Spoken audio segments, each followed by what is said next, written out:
అదే విషయం మనం నిజాయితీగా ఉండి నిజం చెప్తే మనసు తేలిగ్గా ఉండి ప్రశాంతంగా ఉంటుంది. అయితే నేను ఒకటి అడుగుతా, నిజంగా నిజం చెప్తారా? అడుగు. మీరు రోడ్డు మీద వెళ్తున్నారు, ఓ అందమైన అమ్మాయి మిమ్మల్ని చూసి నవ్వింది, అప్పుడు మీరేం చేస్తారు?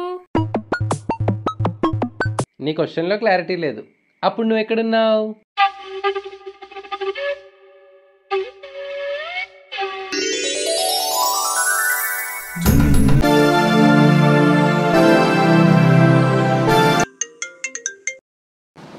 Hello hello, mummy.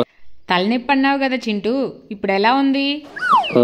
పక్కన కూర్చొని పేపర్ చదువుతుంది.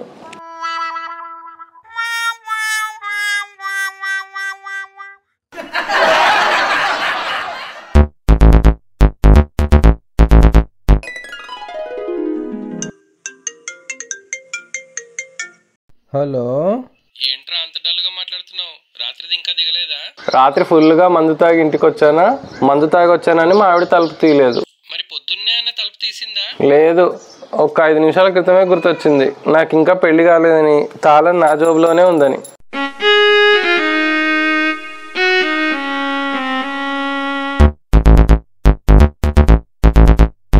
హాయ్ ఫ్రెండ్స్, న్యూ ఇయర్స్కి ఈరోజు చిట్కా.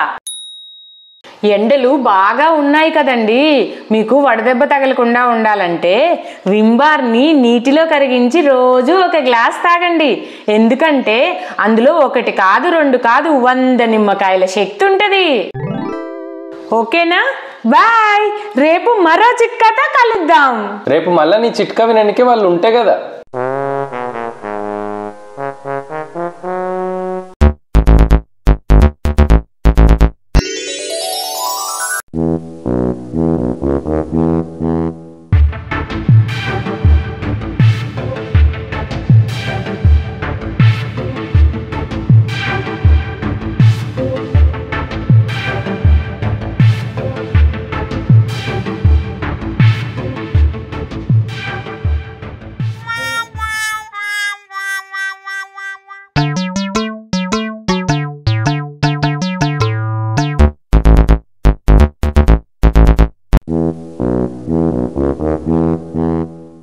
ఆ 4 బట్టలు ఎంతసేపు మడతేస్తారు? తొందరగా కానివ్వండి, కిచెన్లో గిన్నెలు ఉన్నాయి కడగడానికి. ఇదిగో, నువ్వు ఇలా పనుల మీద పనులు చెప్పినా నువ్వు విసిగిచ్చావు అనుకో, నేను ఊరుకొని చెప్తున్నా. అబ్బో, ఏం చేస్తారేంటి? ఏం చేస్తానా, ఇన్సూరెన్స్ ప్రీమియం కట్టడం మానేస్తా. వద్దులేండి, మడతేసిన బట్టల వరకు చాలు, నేను కిచెన్లోకి వెళ్ళి గిన్నెలు కడుగుతా.